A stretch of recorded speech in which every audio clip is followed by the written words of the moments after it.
Hello and welcome to Book Lovers Companion, the podcast about books, authors, their craft and more. My name is Edith and joining me from the Emerald Island is author J.J. Green. Hello and welcome to Book Lovers Companion. Hello, Edith, and so lovely to be here. It's lovely to have you on, and thanks again. I said so before we started the recording for being so accommodating. Dear listeners, our CEO has fallen ill again and we had to reschedule, but my guest was very nice doing it on another date, and here we are. It's an absolute pleasure to have you on, and reading your book was an absolute pleasure as well. Oh, thank you.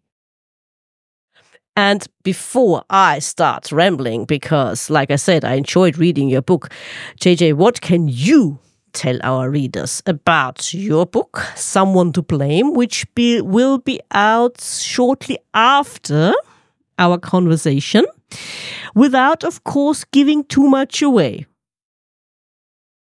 Okay. Someone to Blame really follows the journey of Shay Dunn. She gets tragic news at the start of the book and she wants someone to blame. So she decides on this kind of harebrained scheme of sending poison pen letters to a couple of people that she blames the most. And when she does that, she almost has second thoughts about doing that, but then she does that. And it's what happens really after that most of the story happens. So she doesn't really anticipate the consequences. And the letters take on a life of their own, and they create a whole series of events that are really beyond her control. And they're like a catalyst that cause secrets that people have to be uncovered, come to the surface, and they create all sorts of unexpected reactions. So it's really a mystery thriller about what happens after these letters are sent. But unlike most poison pen letters or poison pen stories where you don't know who the poison pen is, this one you do know, and you know why she sent it, but that's only the beginning of the story. So. You said poison pen letters. Isn't Agatha Christie to blame for those letters?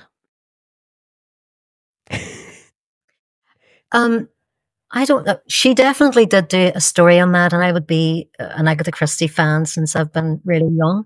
But that wasn't where my interest in all that came from. Yeah. I think the idea of sending a kind of a letter to somebody and being really underhand about that and trying to expose them, I think that's almost like in human nature anyway, that some people might do that. And I remember when I was really young, my mother telling me a story about a friend of hers that lived in a village where that very thing had happened. So there was somebody in the village sending letters, and they were being maybe in my story the letter is very generic, so it allows the receiver to make up their own mind as to what might be known about. But in this one, in the real life story, the person was very specific, and they were exposing these secrets, the kind of things that were happening, and caused a huge amount of upset. And that it always stuck with me. I thought it was always really interesting. And I think the other strength of it is that it nearly always has to happen. It only really works if it's in a community where people know each other really well, or in a group where people know each other well, because otherwise, who cares almost? You know, and then how would you even know things about other people? So it's that notion that everybody lives in this small place, and they think they all know each other really well, but then somebody among them does this thing, and then it's like, do they actually know each other that well? Because all these things kind of surface, secrets maybe are revealed. So yeah, Agatha Christie didn't maybe popularize it, but I think it's been an idea or a thing, a phenomenon that's existed before that. Yeah, probably. Absolutely. There are two things in what you said. I mean, first one, the fact that something like that really happened or happens in real life. And also the fact that, like you said, it can only happen if you live in a small community where everyone lives in each other's pockets, because in a, I don't know, town, city, nobody would care. Nobody would know and nobody would care. And isn't it also the fact that in a small village, I'm also from a small village, we think we know each other. We might know some secrets, and we also think that we might know our fellow villagers and their personality.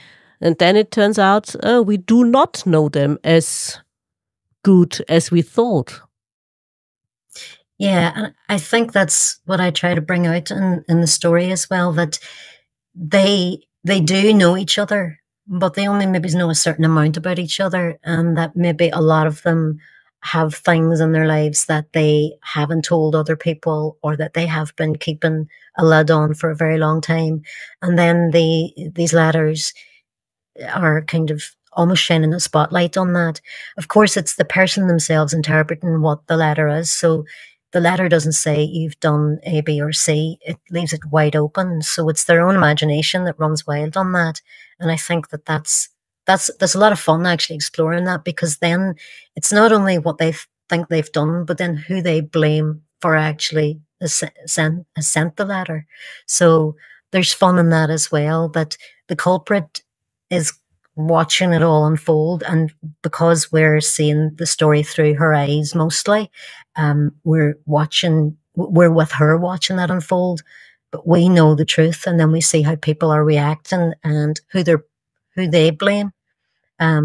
So that's like, I've played with that, and I think that that's kind of fun, and because I made the story that way, that we do know the identity at the start, it actually brings a different dynamic to the story then, because you're going, you're completely wrong, that kind of way. So I think that that's a different dynamic in the story, and I was able to do a lot with that. Your main character, the one who sends the letters, you put her through a lot in your book. Let's be honest here. It was pretty horrible. But there's also, I think, by what you put her through, it's also the reason for her motivation to send the letters. We are not telling our listeners what it is you put her through, but I suppose one can say that is the main reason why she does it. And it all gets a little bit out of control. Mm-hmm. Yeah, for her and for the victims of her scheme, really. Yeah. And the unintended consequences, people that she didn't intend for this to all reach, it all goes kind of haywire on her. Yeah. But her motivations, I suppose, there's that mystery and all the thrills that go with that mystery of this whole thing and what it does to the village. But then there's her personal journey, which is quite a serious one, quite kind of heavy.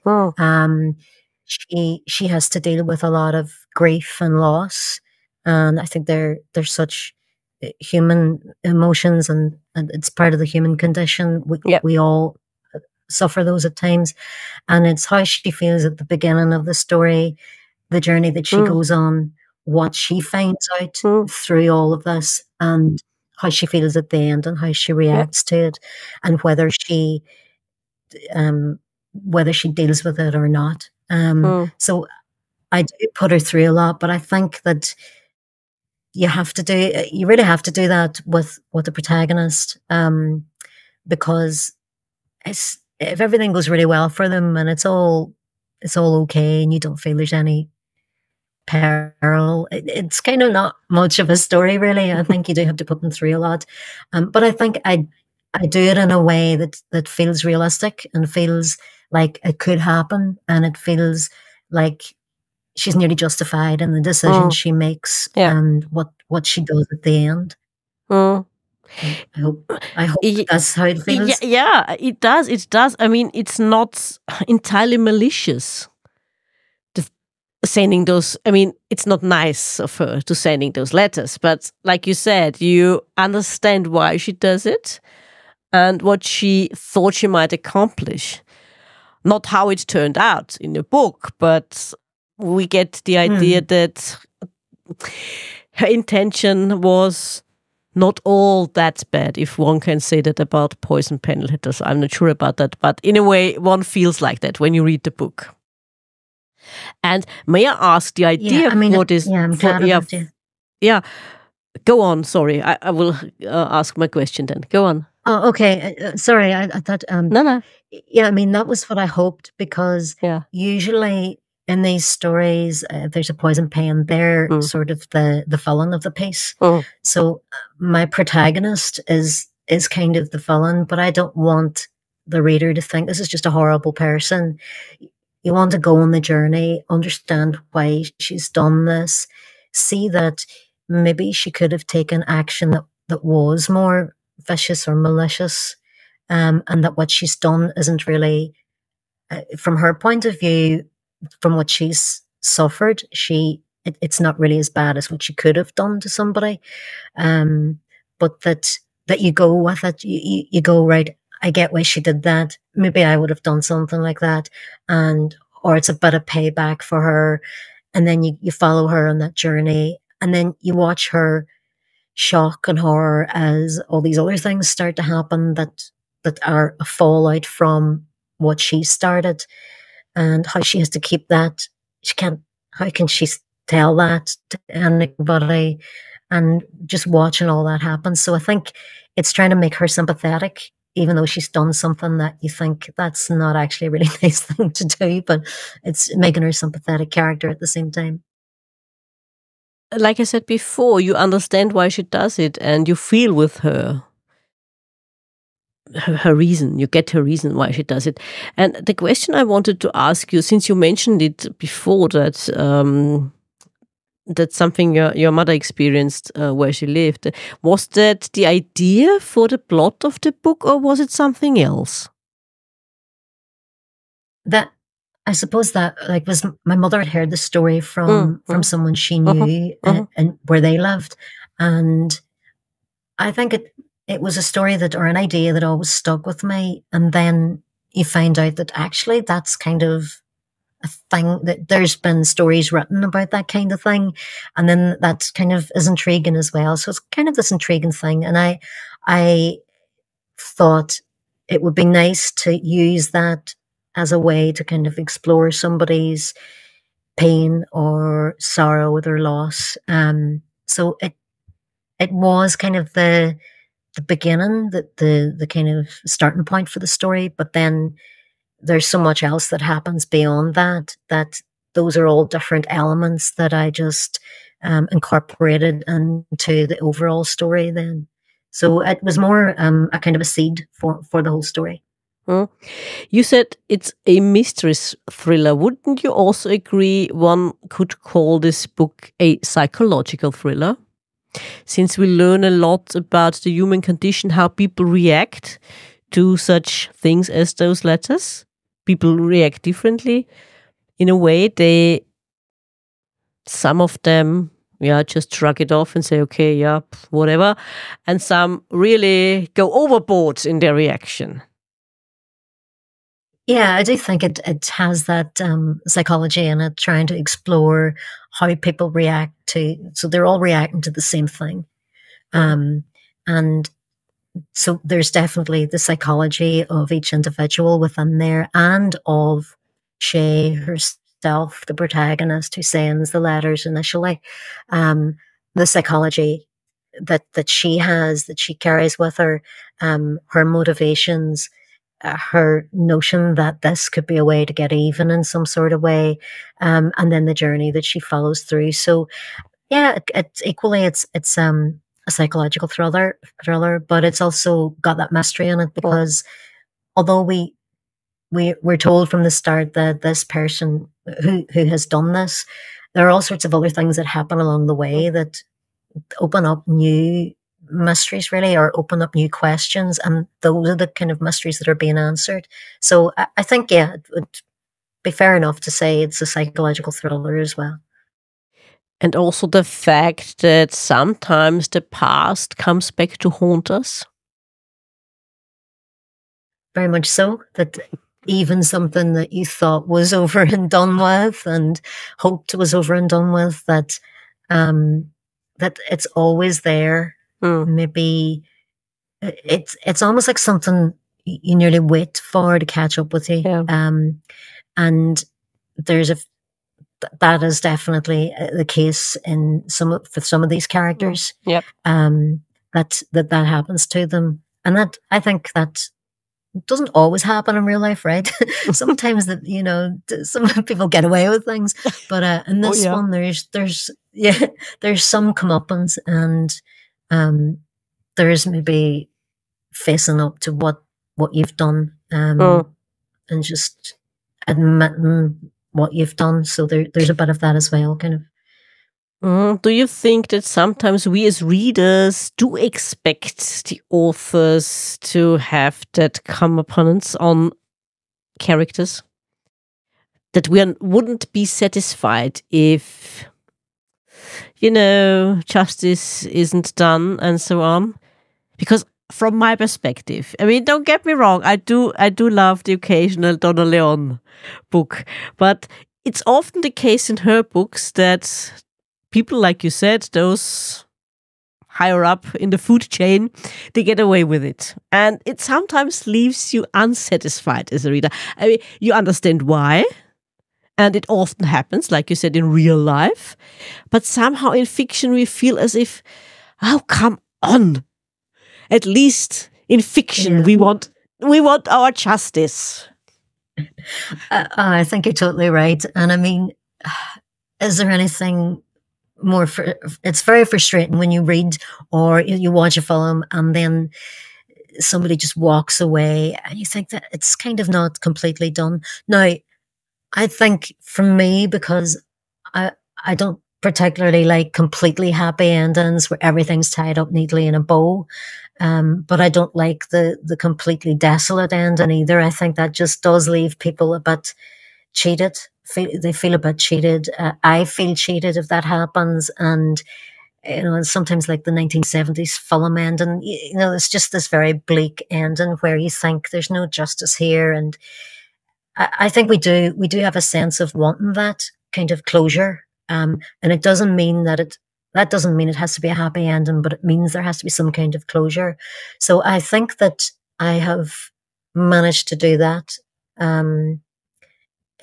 The reader will judge that themselves, but I don't necessarily think it's just all a bed of roses for everybody at the end either. But yeah, I think you have to be fair to a reader and say, there has to be some kind of, it has to feel like it's logically come to some conclusion that feels reasonable. Yeah, I agree. And I have to say, yes, I feel like you accomplished it after reading your book. Right. I have to agree. Yes, I was satisfied with the ending. Okay, that's good. in every way. I mean, it's a tragic ending in a way, and it's also a satisfying ending, like you said. Yeah, I think there's tragedy and there's actually joy at the end. Yeah. Trying to combine the two of those things, you might think, how can that be? But it feels nearly, I hoped it would feel right what happened at the end, that there really wasn't kind of any other way for it to go. And I hope that while there's a lot of heaviness, that there's also a sense of this was okay. Yeah. It didn't, it wasn't just horrible tragedy heaped upon horrible tragedy. Yeah. That it felt like this was fine. It felt that way, absolutely. Perfect, brilliant. And may I ask you, you also incorporated, in a way, through mentioning the COVID pandemic in the book. Do you think that this pandemic, especially in small places, small villages, it changed the dynamic? I wonder about that. I mean, just to address the fact that it was mentioned in the book, it doesn't feature massively, but it's there. And the book was set, I suppose, a year after the pandemic. So it has to be mentioned. You can't not mention something that huge in our human experience.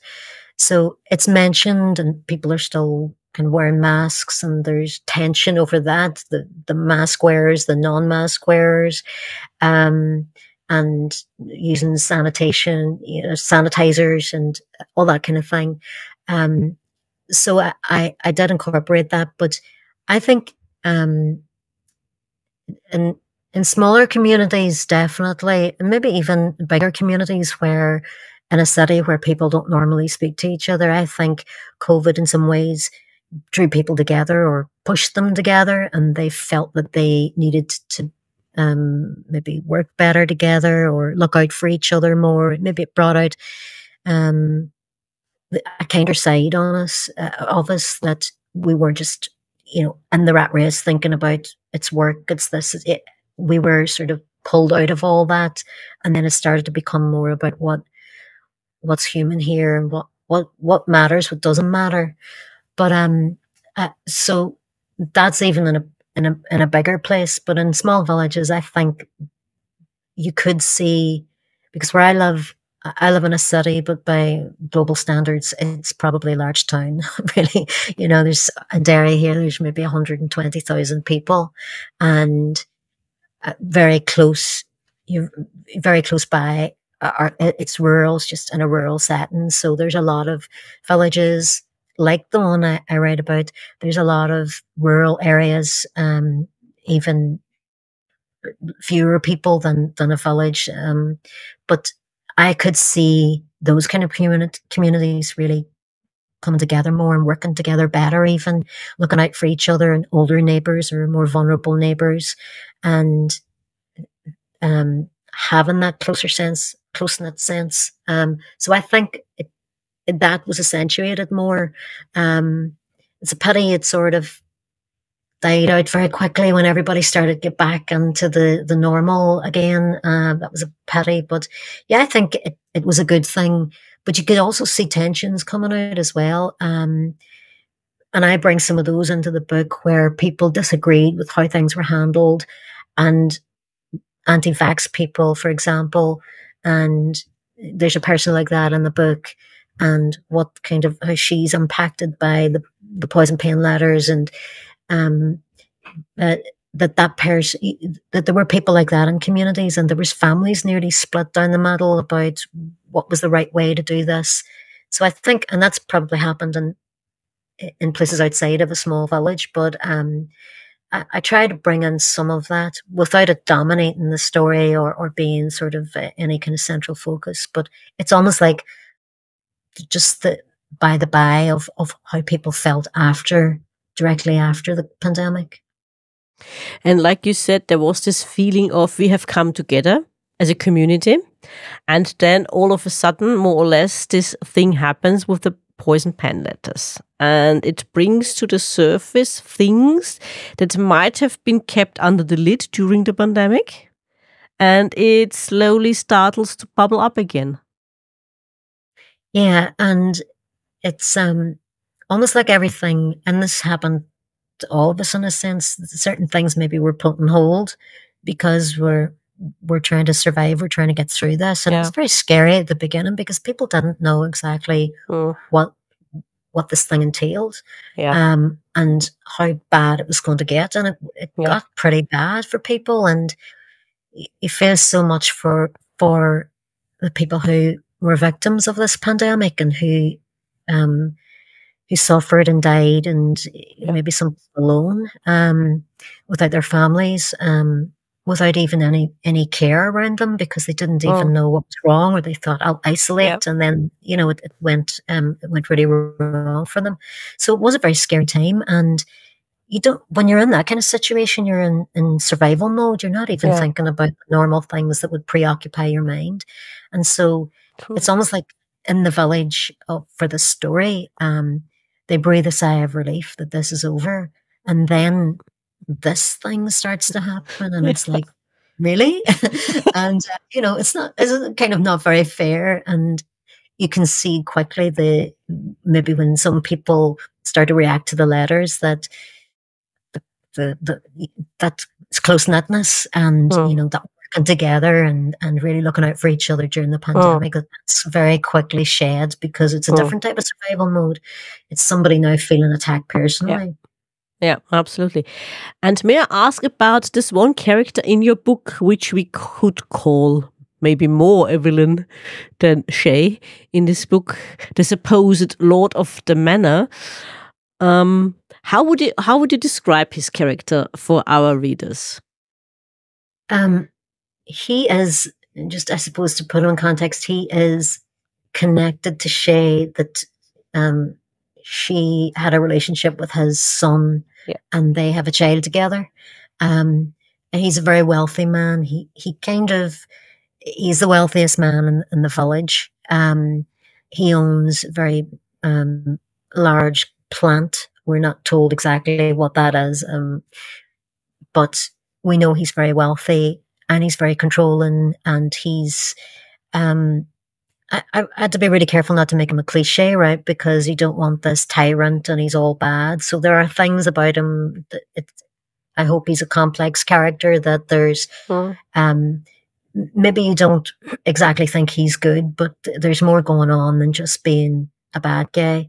But he is pretty much a villain.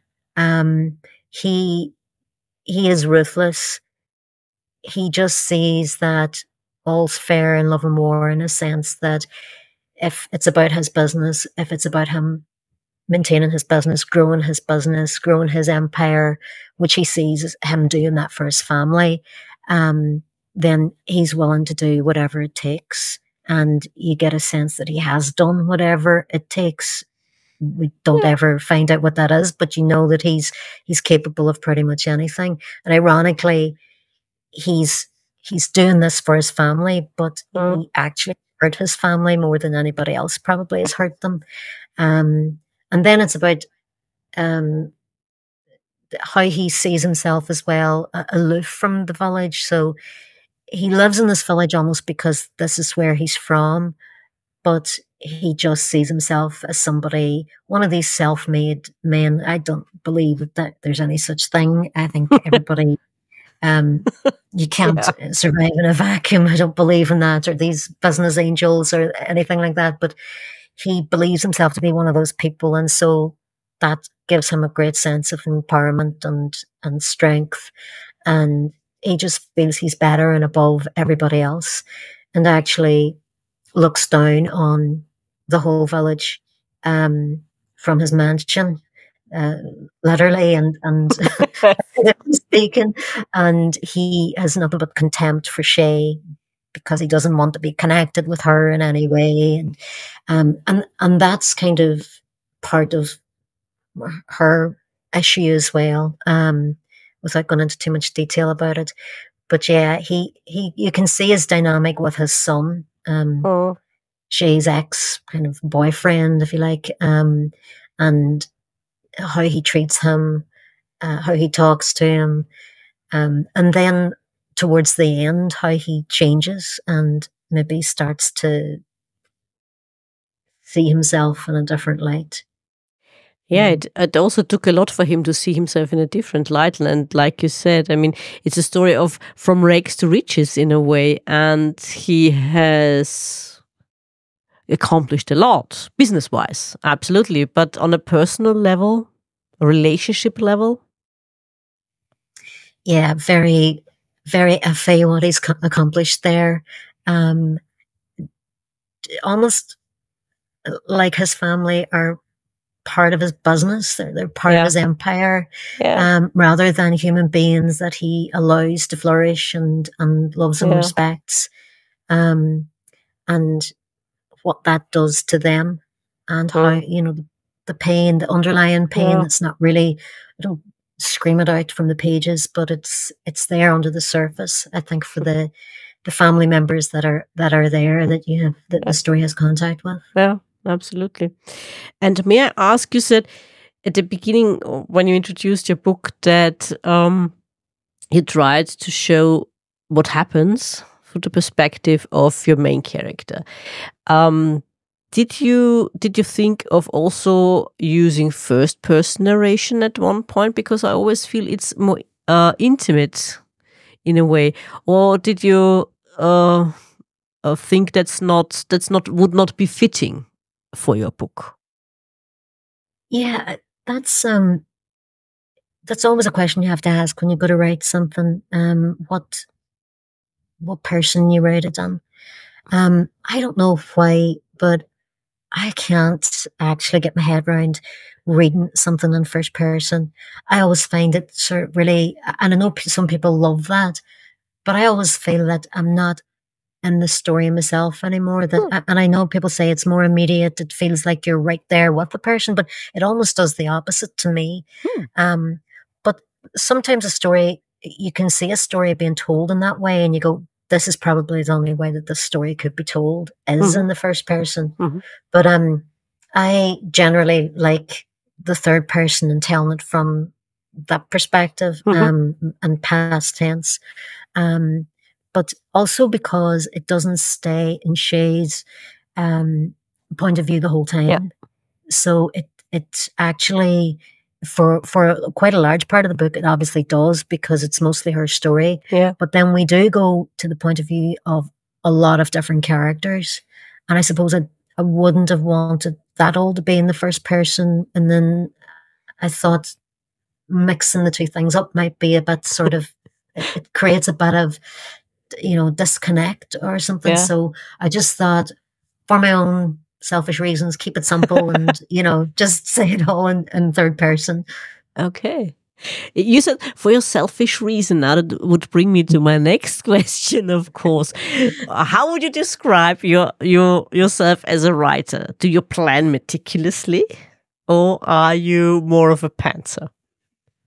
Yeah. Well, I think my personality means I prefer to plan. So a lot of people think, plan, that suddenly the creativity's gone, you're stifled. And I think it's almost the opposite, because Mm. if it's too like much of a free for all and you just roll with it without any planning, interesting things could happen, but you might run out of steam very quickly or run out of plot or realize, hang on.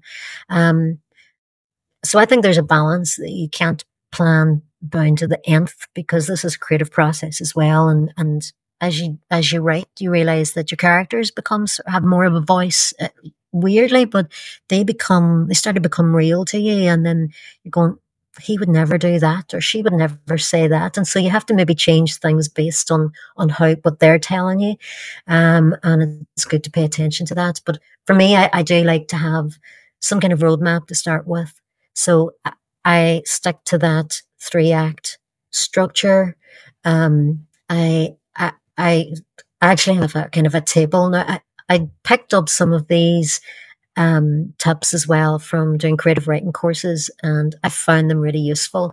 And I think everybody has their own way of doing whatever works for them, and so you can get a lot of advice and information. And I think it's a case of picking the things that suit you best as a writer, and almost like your personality and your way of approaching any project. So for me, um, it I found it useful to have this 3-act structure where there's a table at the start. There's the inciting incident. Your next milestone is your first your plot point 1, your midpoint, your plot point 2, the denouement, and then you just fill in everything in between, and that that really works for me. And then I know too that I'm trying to work towards maintaining suspense and tension and building it up at the right time. And it actually prevents me from running out of plot and going, I'm only like 45,000 words and I don't know what happens now. There's nowhere else to go. So that initial plan, but within that structure and within that plan, and I kind of know step by step that I've got those kind of big milestones, but then I fill in everything in between. That can change then. That's a moving feast. So if I decide that it has to go in a different direction, or maybe a subplot emerges that seems interesting, I can incorporate all that and I can be flexible with that. But I kind of know the map and where I'm going. And I need that.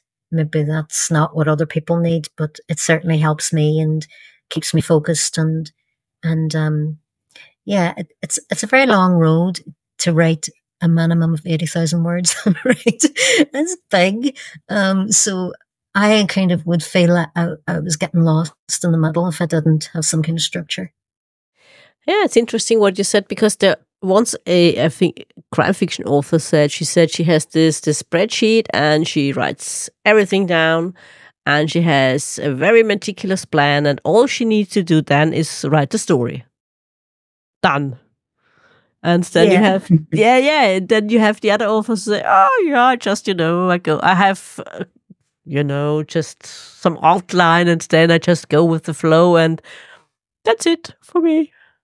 Yeah, that's how people work in different ways, right? And that's why I think that sometimes when you go on these courses or you read books about how to write and you take advice, that really you have to find the best way for yourself, so you can internalize all of that, and then you go, actually, for me, this is what works. And if somebody else is able to just creatively, just go in and not plan it out, and that works for them and they achieve the end result, then fantastic. But that I don't think I could finish if that's how it just doesn't work for me, the personality that I have. Yeah, it's absolutely, like you said, different things work for different people. And you just said the characters become real to you. It's an interesting phrase, because one guest once said he always thought it strange when people said, oh, then my character was looking over my shoulder and more or less told me what to write and not to write. And there's also the question, I mean, he later found out it does happen occasionally.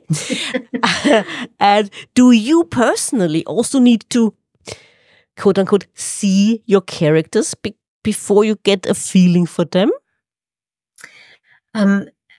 I think it's weird with characters when you're in a story like that, and it becomes like a really big part of your life for that period of time.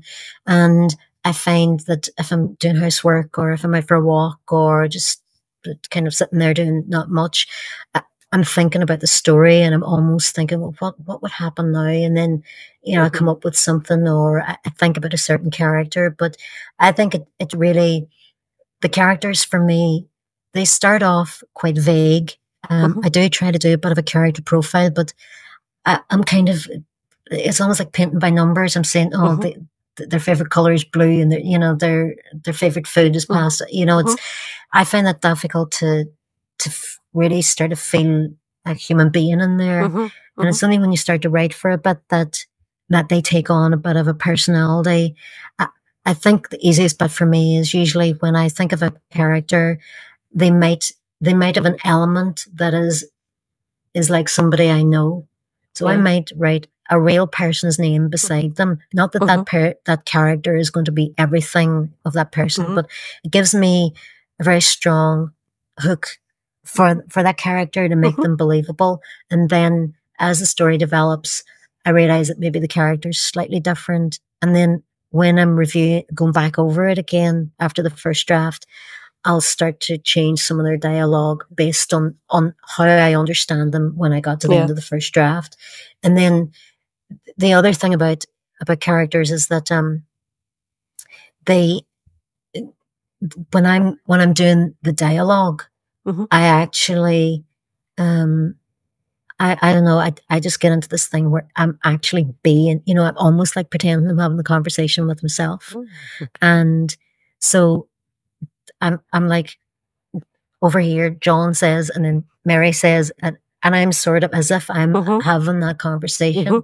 And that to me makes it helps me, but then I'm embodying who John is, who Mary is, and then that makes the dialogue feel a bit more realistic. And using the kind of terminology they would use and the dialect or whatever they use. So that's kind of like how I start to form the characters. So I know the characters best when the story's finished, and then can go back and make sure that what I know of that character is definitely embodied in the way they behave and their dialogue as well, all the way through. And do you find writing dialogue exceptionally difficult, or is it when you embody those characters easier for you, or does it become easier for you? Yeah, it's weird. If I have a lot of dialogue to write, I can get through that quite quickly because I think because I'm doing that, I'm not actually sitting like talking to myself. Well, I probably am, but I'm kind of in my head, going through it over and back and jumping around, and but yeah, I find dialogue comes to me quite easily because of that, because I'm sort of really getting into the characters. I find the bit that it's like going through treacle is when there's a lot of internal thought or description where I have to set something up. And I do like to create a sense of the environment around. And I think in all the stories I've written, the environment, the location is very important. It's almost like another character. And I don't know, I realize that I write a lot of stories that are near the coast. I suppose I love near the coast, but I love the coast, the sea. I don't like swimming or going into it. It's too cold. I live in Ireland. Come on. So, the Atlantic is here. But I just love the kind of the wildness of it and that kind of that exposure.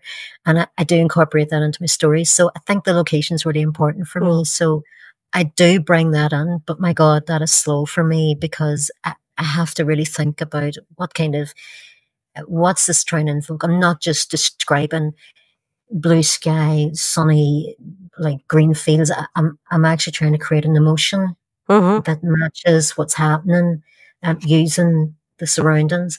So that takes me a lot longer than say the dialogue that kind of flows more easily. To also show that place, location, like you said, shapes your characters, because the place where we live does shape us, doesn't it?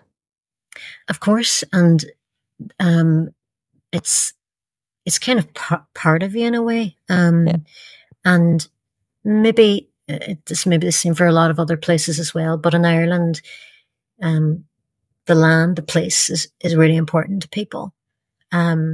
Maybe because too we were colonized and that was taken from us, and our complete self-determination was taken from us. So it's important to be able to have some of that back, and it kind of does define you. And I feel very connected to where I live. Like in Derry, I live in Derry, but I grew up just like 15 miles away, so I'm not that far from home. My family all live around, and I like that connection. And I think that that's probably why I bring it in. Like my last book is actually, some of it is based in a small island that's very close to where I live, and that's where my mother grew up, and I sort of based it on memories from childhood living, or going there in the summers, and that's a beautiful place, and I still go there a lot. So it was almost like another wee character in the book, and I still include that with this story, Someone to Blame, where the place is kind of integrated into it, and then the village, of course, itself is very much part of who the people are, because they're living in a small community. They're living in this village. They all know each other. There might be some new people have come in, but mostly, if they don't all know each other, they know who's connected to who, and they've got the gossip mill going on. But I think the place we live in does influence who we are, and if you grow up in a place where people are very connected to that place, you become that way too, and it gives you a sense. I think it gives you a sense of identity or rootedness. That maybe somebody who's moved around a lot or lives in a big city that their family doesn't have huge connection to, that you don't have that kind of rootedness or connection. Do you think that place, in the case of Ireland, has shaped you even more? Is distinguishing you even more than your history? Let's say from the English, because you're both islands. Right? Yeah. Forget about a minute about your history, and it's a lot of history between the two of you. But do you think that the fact that Ireland is more exposed to the elements than, let's say, England, it has even more influence on how you see things, how it shaped you as people? Yeah, I've not thought about it that way, but I think there's something about being right on the sort of edge of Europe. Sometimes when I think about Europe, I think of this other place. I just say I'm living in Ireland, and I'll say, "Oh, they went over to Europe," as if it's whereas like I'm sort of supposed to be in Europe too. So you feel disconnected when you're in Ireland, and like things like language. Yeah, Europeans on the continent, they know several languages, and it's almost like they'll. A lot of them, right? And you can speak English to me just as well as I'm speaking English, but I can only speak English, right? So when I can't speak Gaelic, so we are even. So I can't either. that was all kicked out of us. No, it's not dead, but it's only certain parts of Ireland where they still speak Irish, unfortunately. But like so, when you're in Ireland, you don't really feel that need.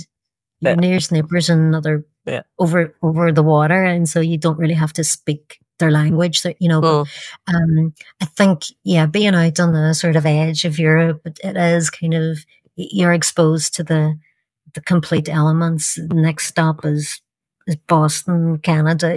It's just kind of very exposed, and there's nothing to defend you from that. But I think that's what I really like as well. And when I have coast, when coast or sea is featured in what I write, it's that edge of the Atlantic that I'm talking about, and the kind of ruggedness of it. I love that. I like that. I mean, it's probably just because I've grown up here and it's what I'm used to, but I would hate to live too far away from the coast. I just like that kind of like that freedom that it brings.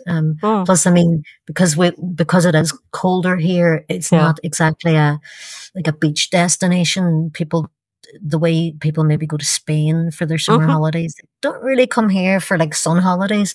So we've got so many beaches here, like hundreds, and you can go to a beach and just there's nobody else there, and there's miles of sand. It's beautiful. Yeah, absolutely. That makes me laugh what you said about the temperatures and so on. I think I heard an interview with someone who lives in Ireland. She's originally from England, but she lives in Ireland. She's a historian, and she went to, I think it was Barcelona, somewhere in Spain, and for an event. And they were all wearing lots of clothes because it was cold, supposedly, for Spain, and she was wearing a jumper, and they all were looking at her strangely because, so what? I mean, I'm used to, other temperatures at this time of year, so it's rather warm for me. I feel warm. Yeah, you definitely get that. I mean, even when it's warm here, it's not warm by really hot standards. And there's always that breeze that comes out from the sea as well. That it stops it from getting completely stifling, which is good.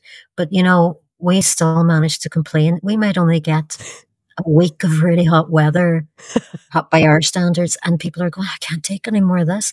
And you're going, oh, come on, a couple of weeks of more of this would be really nice. But oh no, this has to stop. And it's like, we just can't handle heat.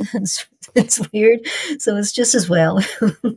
Let me tell you, we are envious because this summer was incredible here. Yeah, I did. I do know some people, and it was crazy temperatures. Yeah, we'd all be like dead. We just wouldn't be able to actually handle it. But yeah, it's funny.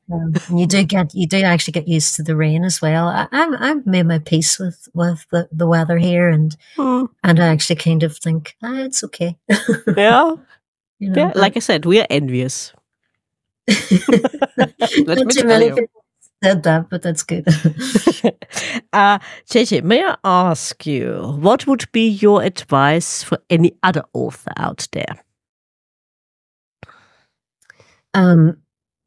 Yeah, you know, giving advice to people. I suppose there's so much advice you could give, and it's just your own personal experience. But I would say, you know, believe in yourself. Don't give up. I love the quote, an author is just a writer that didn't give up. I can't remember who told me that or where I got it from, but that inspired me a lot because I thought that's maybe true. The first book that I got published was actually the seventh novel that I'd written. So it can take that long or longer, but don't give up, because if it's something that you really love, if you're prepared to spend that much time on a piece of work, on a project, which writing a full novel will take months, maybe a couple of years from beginning to end. If you're prepared to put that much time into something that, and you might be doing that along with a full-time job and, family and life in general, then you must really like it. You must be passionate about it. So, stick with that and always remember that. I know that's what keeps me going when I feel kind of at the lowest ebbs. And I think as well, just trying to be as good at your craft as possible. Um, the very first time, the very first novel I wrote, I actually thought you just sat down in front of a screen and just started typing and just would all, it was all very sort of, you know, you're in an attic writing a classic kind of thing. But it's actually not like that. There's, like anything, there's a craft, there are skills, there are mechanics to it. And when you understand, there are rules, and when you understand them, then you can break them if you want to, but you have to actually know what they are in the first place. And these tools can really help you as well. So learn about that, get as good as you can, practice. And even if you churn out something in a day that you think that is horrible, it doesn't matter. The fact is you actually wrote something down that day. And every time you write another sentence, that's you practicing, that's you getting better. So I suppose those are the main things that I would say to people. And never let anybody put you off either, because I've had, I don't know how many rejections. It's just part of it. And I don't care. It's like, okay. And that's somebody's opinion. It's fair enough. But, it won't stop me writing, because I just love doing it, and I've done it all my adult life. And if I didn't do it anymore, I would just feel that there was like something huge missing from my life. So never be put off and just keep doing it. Oh, and That's all please, I can JJ. say. Yeah, Huh? please, JJ, keep on writing. Thank you.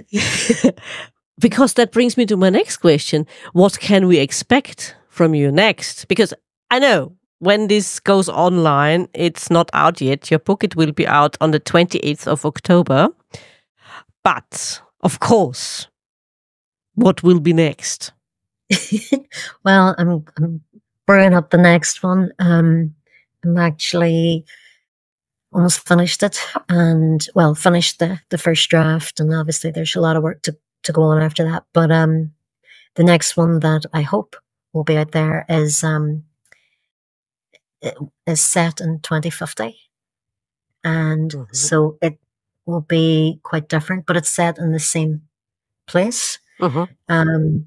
It's not a futuristic thing. It's not a big, lots of technology and people flying around, or it actually kind of tries to imagine what a more modest way of life might be in 2050 when we're tackling climate change in a realistic way, and not expecting technology to save us. So that also stops me from having to second guess what the future might look like, and then that looking completely ridiculous and out of date very quickly.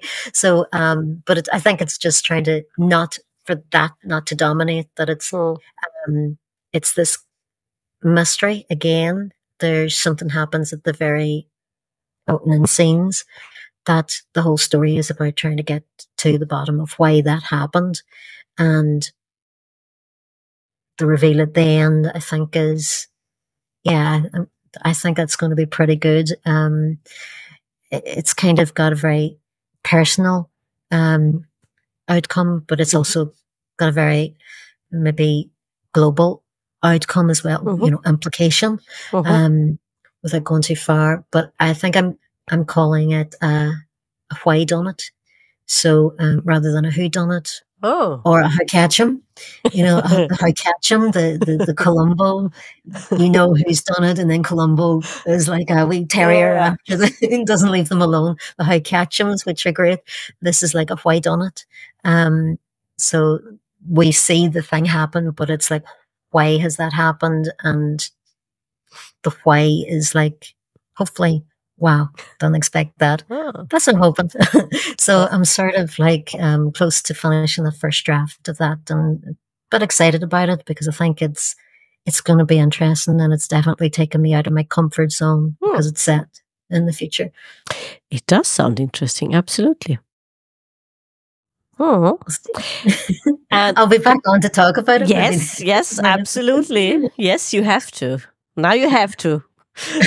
Brilliant. Absolutely, no problem. Splendid. And JJ, is there anything else you would like our listeners to know? Well, I think I've really enjoyed the conversation. I was so nervous about it.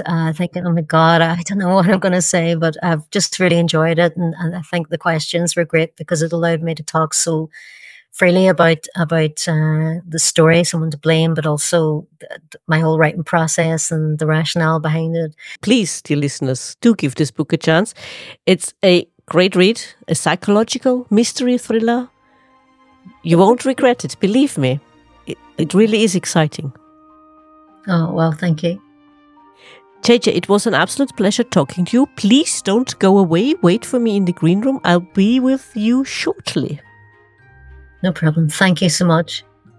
It's an absolute pleasure. Dear listeners, I do hope you enjoyed this episode as much as my guest and I did. Please don't forget to like and subscribe. And we hope you'll be back for the next episode. Until next time.